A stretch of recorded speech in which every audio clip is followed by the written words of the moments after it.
बात है बेटा, इतनी देर से क्यों आते हो घर? पहले तो तुम 2-3 बजे ऑफिस से घर आ जाते थे। काम खत्म भी हो जाए तब भी शाम तक ऑफिस में ही रहता हूँ। घर में बीवी होती थी ना, अब तो हम माँ बेटी होते। मुझे ऑफिस से बुला के जो भी बात आपने करनी है वो आज कर देना। एक तो बेटा तुम और फैजा ना मुझे गलत ही समझते हो, मैं तो तुम्हारे लिए कह रही थी। आप मेरी फिक्र ना किया करें, आपने जो बात करनी है वो बात करें। मुझे एक बात समझ नहीं आती बेटा, पता नहीं क्यों तुम दोनों मुझे अपना दुश्मन समझने लगे। फादर ने कुछ कहा है? कुछ कहती तो मैं तुम्हें बताती ना, बस चुप रहने लगी है। घर में लोग ही कितने हैं, किससे बातें करेगी वो? एक तो बेटा हर बात का जवाब ना तुम दोनों के मुंह पर तैयार रहता है। इधर मैंने बात खत्म की और उधर तुम लोगों ने जवाब। बस बेटा मैं ये सोच रही हूँ कहीं खुदा ना खास्ता वो कुछ उल्टा सीधा ना कर। आपने समझाया नहीं उसको? समझाया होता तो मैं तुम्हें बताती ना। हाँ, कोशिश जरूर की। फिर उसने क्या कहा? सीधा जवाब मिलता तो मैं तुम्हें बताती ना कि उसने क्या कहा है। मैं खुद फायदा से बात करके बताता हूँ। बेटा वो खाली बातों से समझने वाली नहीं है। फिर? तो फिर बेटा कोई उसके लिए अच्छा सा रिश्ता ढूंढो। अच्छे रिश्ते का मतलब है अच्छा खासा जहेज। फिलहाल हमारे पास कुछ भी नहीं है। वैसे बेटा मैंने तो सोचा था कि तुम्हारी नौकरी लग जाएगी तो हम सब कुछ सुख का सांस लेंगे, लेकिन नहीं। आप तो ऐसे बोल रही हैं जैसे मैं कुछ करता ही हूँ कभी। बुरा नहीं मानना, हालात ऐसे ही है। आप भी बिल्कुल मीरब की तरह बातें करने लगी हैं। मैं सोचती हूँ बेटा वो जो कहती थी ना, कहती सही थी। सही कह रही हैं आप। एक हुई तो थी जो सच्ची थी।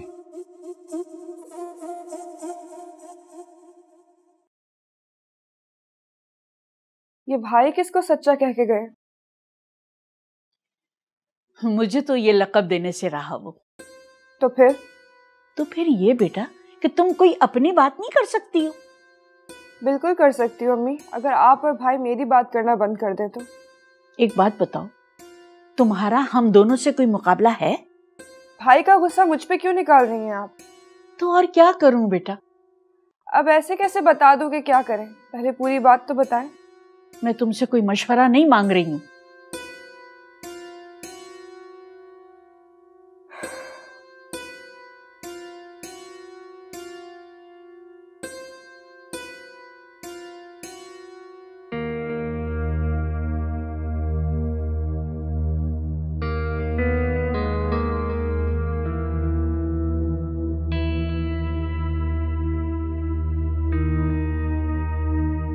मेरे तलाकनामे की गीली स्याही का नहीं तो कम से कम अम्मी की कब्र की गीली मिट्टी का ही कुछ ख्याल कर ले। ख्याल ही कर रहे हैं, इसीलिए यहाँ पर खड़े तुम्हारी भलाई की बात कर रहे हैं। आप अपनी ये भलाई अपने पास रखें, मुझे नहीं चाहिए। अब क्या इस घर से मेरा जनाजा निकालोगी तो ही तुम भी निकलोगी? अल्लाह आपको लंबी जिंदगी दे भाई, लेकिन विकी के साथ रुखसत होके मैं आपको अपना जनाजा भी नहीं निकालने दूंगी। जिस सारिम को मैंने दिल से चाहा था, उसके थप्पड़ मारने पे मैं उसे छोड़ आई हूँ, तो आपने ये सोच भी कैसे लिया कि जिस शान ने मुझे गोली मारी थी मैं उसके साथ जीने के लिए राजी हो जाऊंगी? मुझ पर जो जुल्म शान और सारिम की बेहिसी ने किया, वही जुल्म आपके फैसले कर रहे हैं भाई।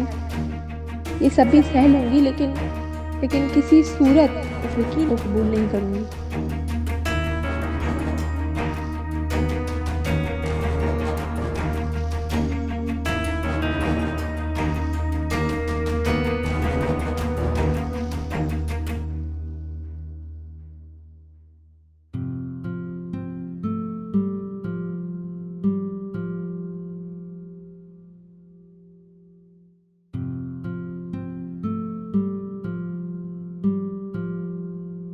इनके शोहर कहाँ हैं? क्यों डॉक्टर, कोई परेशानी वाली बात तो नहीं है ना? इतनी परेशानी वाली बात नहीं जितनी खुशी वाली बात है। ये बच्चे की उम्मीद से है। वाकई ये तो बहुत खुशी की खबर है, लेकिन आप ये क्यों कह रही हैं कि परेशानी की खबर भी? इतनी भी नहीं, लेकिन इनमें काफ़ी खून की कमी है। जितना चेक मैं यहाँ कर सकती थी मैंने किया है। मज़ीद टेस्टों के लिए आपको इनको मेरे क्लिनिक में लाना पड़ेगा। जी बेहतर।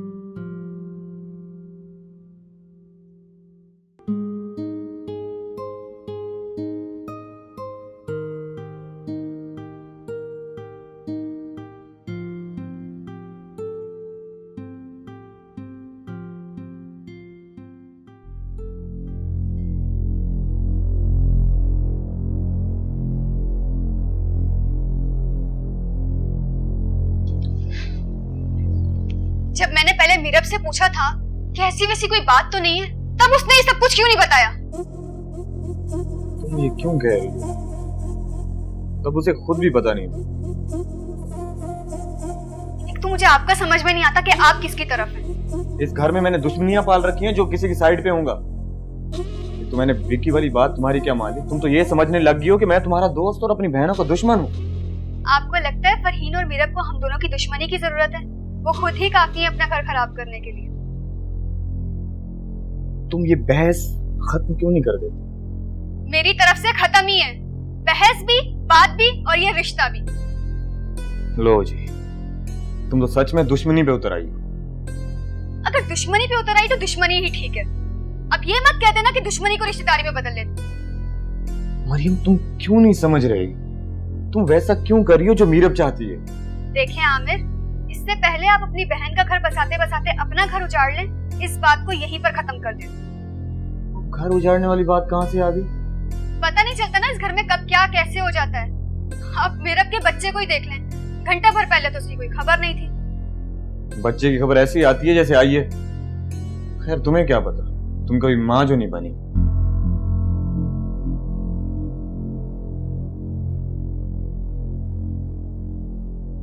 बस एक यही ताना रह गया था ना सुनने को, वो भी आपने सुना दिया। लेकिन इसमें मेरा क्या कसूर है कि मेरी कोई औलाद नहीं है? मरियम, तुम गलत समझ रही हो। मेरा ये मतलब नहीं था कहने का। आपने जो कहना था वो आपने कह दिया। अब मुझे मतलब समझाने की कोई जरूरत नहीं है। अच्छा ठीक है, मैं नहीं समझाता, लेकिन तुम खुद बताओ कि अब हम क्या करें?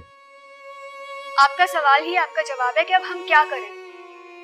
जैसे पहले मीरब विक्की के लिए नहीं मान रही थी, वैसे ही अब विक्की भी मीरब के बच्चे के लिए नहीं मान रहा। वो जैसे तैसे करके मीरब को तो कबूल कर लेगा, लेकिन उसके बच्चे को कभी कबूल नहीं करेगा।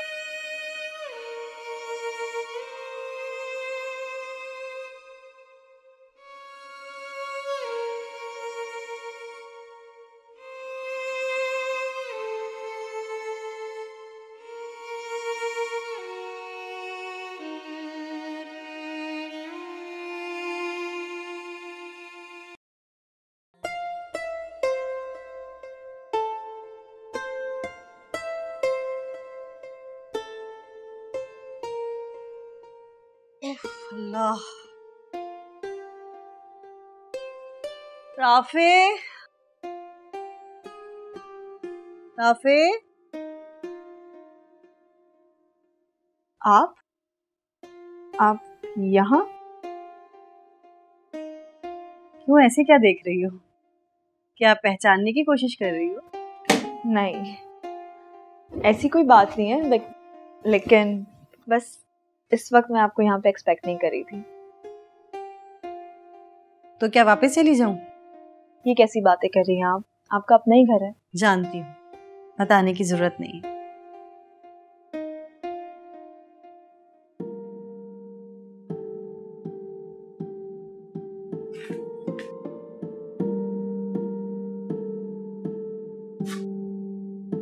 क्या बात है, तुम्हें खुशी नहीं हो रही कि तुम माँ बनने वाली? मुझसे पूछने से पहले जाओ किसी माँ से पूछ कर आओ कि माँ बनना खुशी की बात होती है या फिर नए नए दुखों की शुरुआत होती है। इतनी नेगेटिव बातें क्यों कर रही हो? खुशी में भी दुख को तलाश कर रही हो। तो और क्या करूं फरी? क्या करूं? कल तो तुम कह रही थी कि तुम पत्थर की तरह स्ट्रांग हो गई हो, और जब इस वक्त तुम्हें बहुत स्ट्रांग बिहेव करना है तो तुम पिघल रही हो क्यों? वो मैं अपने लिए कह रही थी। ये बच्चा मुझे कमजोर कर देगा। इस बच्चे की माँ बनूंगी तो शायद मुझे वो फैसले भी करने पड़े जो मीरब के होते हुए मैं कभी ना कर पाती। नहीं नहीं नहीं, ऐसा नहीं सोचो। ये बच्चा तुम्हारी कमजोरी नहीं, तुम्हारी ताकत बनेगा, तुम्हारा सहारा बनेगा।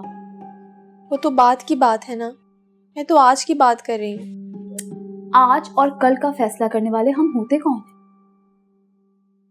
ये तो वो जात ही जाने जिसने बच्चे की खबर तुम्हें उस वक्त सुनाई जब भाई और भाभी तुम्हारी शादी करने पे तुले थे। तुम्हें नहीं लगता कि तुम्हें अल्लाह का शुक्र अदा करना चाहिए? बच्चे के पैदा होने तक भाई और भाभी चाह कर भी तुम्हारी शादी नहीं कर सकते। शादी तो क्या, उसकी बात भी नहीं कर सकते।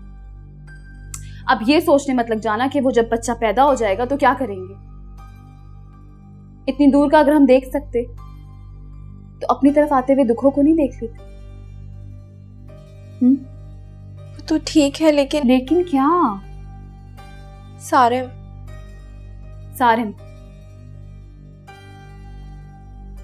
वो तुम्हारा क्या लगता है जो इस बच्चे का लगेगा? तुम कुछ भी कहो फरीन, लेकिन इस बच्चे का बाप तो वो ही है ना। जो शख्स अपनी माँ और बहन का नहीं हो सकता, अपने दिल की मोहब्बत जिस पे उसे बहुत नाज था, वो दुनिया में ढिंडोरा पीट रहा था उस बात का, उस तक का उसने पास नहीं रखा। अपनी बीवी को वो तहफ्फुज़ और इज्जत का एहसास नहीं दे सका। तुम्हें क्या लगता है कि वो इस बच्चे के लिए तड़पेगा?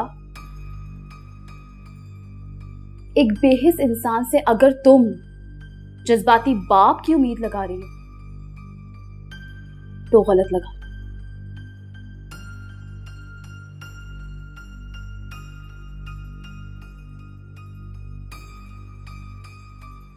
वो राफे और फरहीन कहाँ हैं? राफे तो अभी ऑफिस से नहीं आए हैं। और फरहीन? फरीन अब यहाँ पे नहीं रहती। क्या मतलब यहाँ नहीं होती? मतलब ये कि वो अपनी अम्मी की तरफ रहती है। हाँ हाँ, वो तो मैंने उससे कहा था कि जब उसका दिल चाहे करे चली जाए करे। मलाला, अब तुम किस सोचों में गुम हो? राफे को कॉल करो, उसे मेरे आने का बताओ, उसे कहो जल्दी आए और साथ में फरीन को भी लेते हुए आए। जल्दी करो कॉल। जी मैं उसको मिलाती हूँ कॉल। अरे मामा, अस्सलाम वालेकुम। वालेकुम अस्सलाम मेरा बेटा। कैसी हैं आप? कब आई? मैं बिल्कुल ठीक, बस अभी आई। बैठो। तुम कैसे? ठीक हूँ। अभी मैं मलाला से यही कह रही थी कि तुम्हें कॉल करे। चले, उसकी जरूरत नहीं पड़ी, मैं आ गया खुद ही। हाँ, लेकिन अगर तुम्हें कॉल कर देती तुम साथ फरीन को भी ले आते। क्या बात, सब खैरियत तो है? जी जी, सब ठीक है। मैं फ्रेश होके आता हूँ, फिर आराम से बैठ के बात करते हैं। आप भी फ्रेश हो जाए। ठीक। मैं भी जरा राफे को देख लूं, कुछ चाहिए होगा आपसे। ठीक है, आप जब तक आराम करें।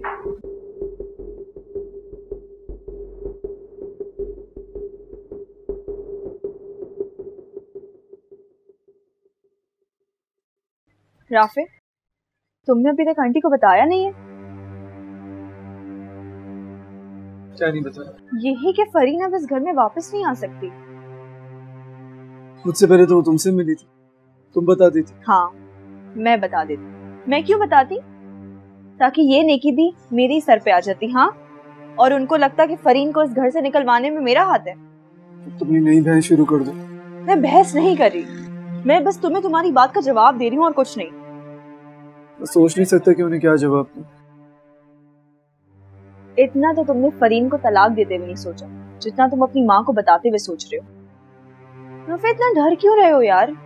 कभी ना कभी तो उनको बताना ही है ना। डर नहीं रहा मलाला, बस उन्हें तकलीफ देते हुए परेशानी हो रही है। ऐसे तकलीफ नहीं दे सकता मैं। तकलीफ तो उन्हें होनी है, मेरा मतलब है कि उन्हें बताना तो पड़ेगा ना। कब तक हम ये बात उनसे छुपा के रख सकते हैं?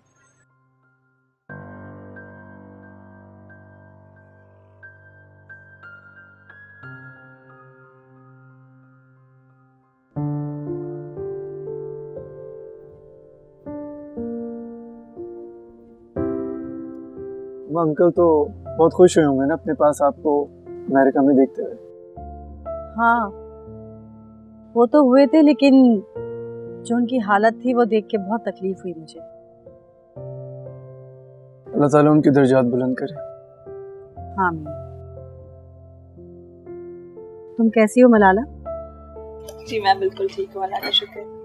अब इस वक्त तो फरीन के घर जाना मुनासिब नहीं रहेगा राफे, बल्कि तुम ऐसा करो, तुम भी ना जाना, मैं खुद जाऊंगी कल उसे लेने के लिए। मम्मा आप फरीन के पास नहीं जाए। क्यों? क्योंकि अब वहां पे नहीं रहती है। हाँ तो यही मैं पूछ रही हूँ कि वो यहाँ क्यों नहीं रहती? मम्मा मैंने उसे डाइवोर्स दे दिया। क्या? ये तुम क्या कह रहे हो राफे? तुम पागल हो गए हो? कह नहीं रहा, कर चुका हूं। बाप के मरने के बाद तुम इसे घर लेके आ गए। मेरे अमेरिका जाने के बाद तुमने उसे छोड़ दिया, यानी मेरा अमेरिका जाना और मरना बराबर हुआ ना तुम्हारे लिए? क्या कह रही हैं आप? वो जो तुम सुन रहे हो और जो तुमने किया है राफे। मम्मा फरीन का यहाँ रहना बहुत मुश्किल हो गया था, अब अच्छे से जानती हैं। मुश्किल हो गया था या तुम दोनों ने उसका यहाँ रहना मुश्किल बना दिया था?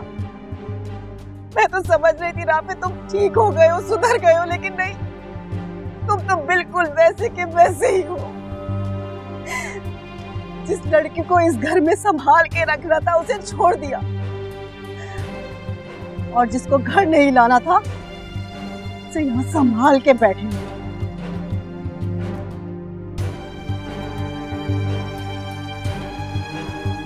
मम्मा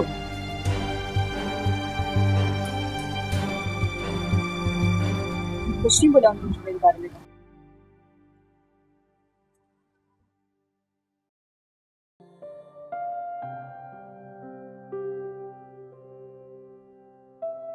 अरे बेटा इस वक्त कहाँ जा रहे हो? कोई छोटा बच्चा थोड़ी हूँ जो उस तरह पीछे से टोक रही हैं आप मुझे। ये मुझसे बेहतर कौन जानता है। माशाल्लाह बड़े हो गए हो।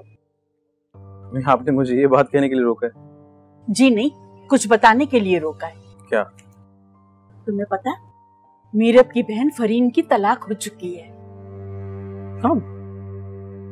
कब हुई है ये तो मुझे नहीं पता, मुझे तो आज ही पता चला। मुझे क्यों बता रही हैं फिर? भाई इसलिए बता रही हूँ क्योंकि मीरब की तरह फरीन भी तो तुम्हारी कुछ लगती है ना। हमें ऐसी खबरें मुझे मत बताया करें। जब मीरब की तलाक पे मैंने एक आंसू नहीं बहाया तो उसकी बहन की तलाक पे क्या अफसोस करूंगा। चलता हूँ।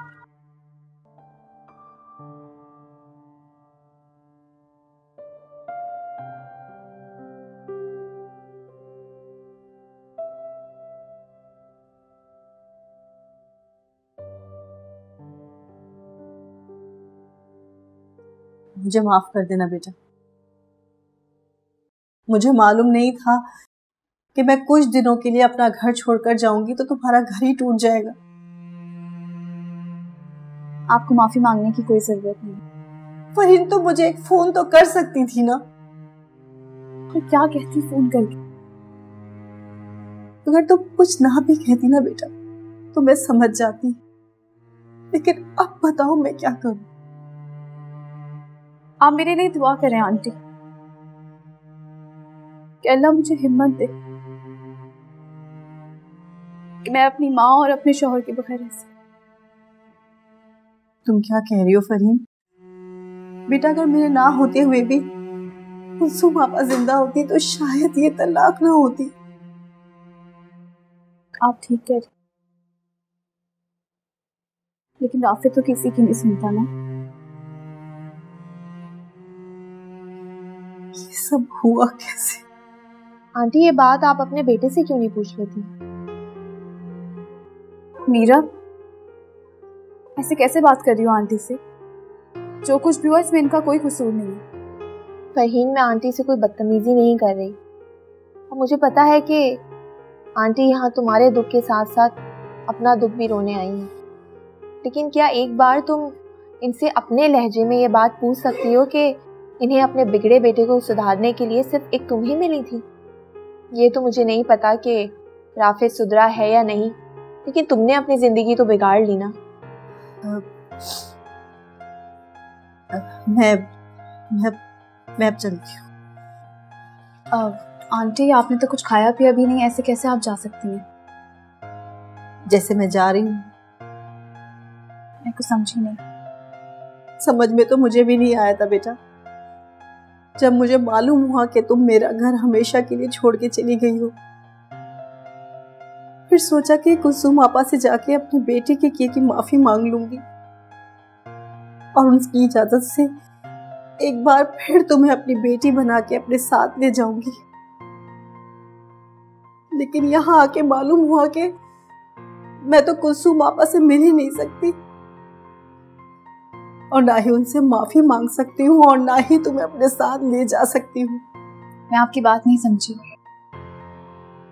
किस मिट्टी के बने हुए हैं आप लोग? हमारी बहन को अपने घर से निकालकर अब आप यहाँ क्या लेने आई हैं? भाभी, क्या हो गया आपको? जो कुछ भी हुआ उसमें आंटी का कोई कसूर नहीं है। तुम चुप रहो, तुमसे बात नहीं की मैंने। बोल लो बेटा, तुम जो भी बोलोगी मुझे बुरा नहीं लगेगा। आप मुझे बोलने का मौका दे रही हैं, ये भी आप मुझ पर एहसान कर रही हैं। मुझे आपके एहसान की जरूरत नहीं है, बस आप मुझे इतना बता दें कि आपने यहाँ पर आने की जहमत क्यों की। मैं पहले ही सब कुछ बता चुकी हूँ, लेकिन एक बार फिर बता दूंगी तो कोई छोटी नहीं हो जाऊंगी। मैं यहाँ कुलसुम आपा से अपने बेटे के किए की माफी मांगने के लिए आई थी, और तुम लोग सब देखते कि मैं उनसे कैसे माफी मांगती। और जानती हो ये सब कुछ मैं कैसे करती और क्यों करती? सिर्फ अपने मरहूम शौहर के लिए, क्योंकि उन्हें फरीन बहुत प्यारी थी।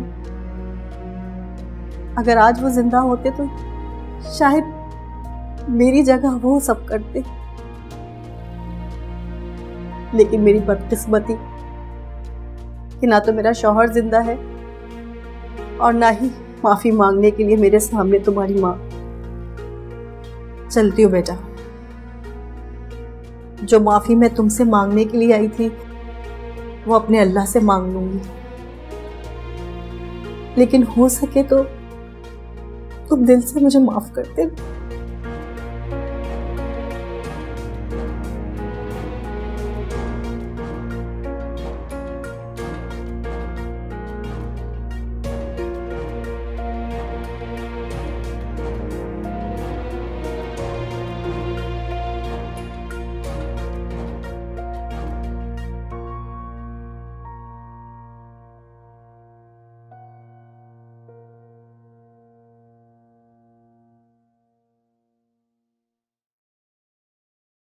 हमने देख लिया अपनी माँ का रवैया मेरे साथ। हम यहाँ रिश्ते तोड़ जोड़ रहे हैं, इतना तो हक बनता ही है उनका। और उनके हाथों जलील होना मेरा फर्ज बनता है ना? यही कहना चाहते हो ना तुम? उन्होंने जो कुछ कहा मुझे कहा, तुम्हें तो कुछ नहीं कहा ना। घर से निकालना था, उसे संभाल के बैठे हो, इसमें तुम कहाँ हो राफिद? इसमें तो सारी की सारी मैं ही हूँ सिर्फ। उन्होंने ऐसी गुस्से में कह दिया था। तो मैं कौन सा कह रही हूँ कि उन्होंने प्यार में कहा? तुम क्या चाहती हो?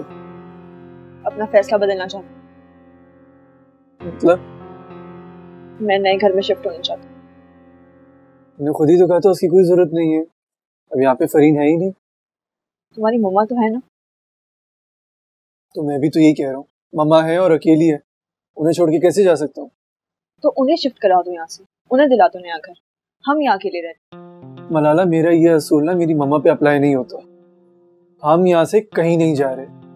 तो ठीक है, तुम नहीं जाओ, मैं चली जाती हूँ नए घर में। सर, ये तुम इसलिए कह रही हो क्योंकि वो घर तुम्हारे नाम पे?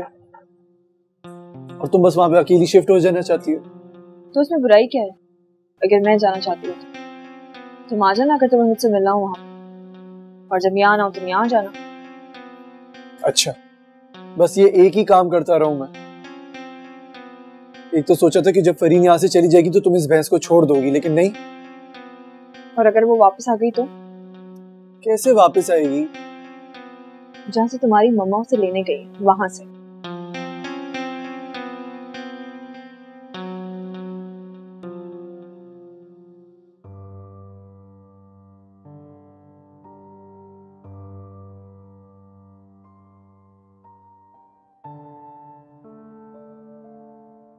अस्सलाम वालेकुम मम्मा।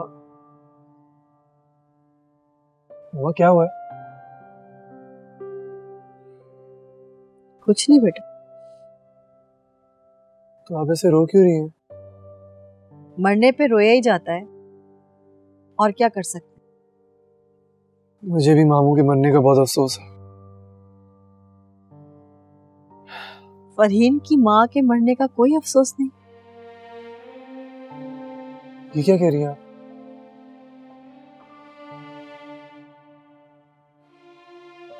तुम्हें अपनी माँ के आंसू देख के भी समझ नहीं आ रहा। मम्मा, अगर मुझे फरीन की माँ के मरने का पता होता तो मैं आपके आंसू भी समझता। अब ये भी नहीं पूछोगे कि उनको क्या हुआ था? आप खुद ही बता दें। लेकिन आप ऐसे क्यों बोल रही हैं जैसे आप उनके मरने का कसूर मुझे ठहरा रही हो? तो क्या नहीं हो रहा फिर? मम्मा, आप किसी और की माँ के मरने का इल्जाम अपने बेटे को दे रही हैं। जिसे तुम किसी और कह रहे हो वो तुम्हारी बीवी थी। तुमने फरहीन को छोड़ा। बेटी के गम में उस माँ ने दुनिया को ही छोड़ दिया। उसके बावजूद तुम मुझसे ये कह रहे हो कि मैं तुम पे इल्जाम लगा रही हूँ। मम्मा, मैं ऐसा कुछ नहीं चाहता था, लेकिन अगर तब भी आपको लगता है कि इस सब का कसूरवार मैं हूं तो आपको जो सजा देनी है आप मुझे दे दें। पहले मैं खुद अपने आप को तो सजा दे लूं। और वैसे भी तुम्हें माफी तो फरहीन से मांगनी चाहिए। सॉरी मम्मा, ये मैं नहीं कर सकता। क्योंकि तुम उसका सामना नहीं करना चाहते।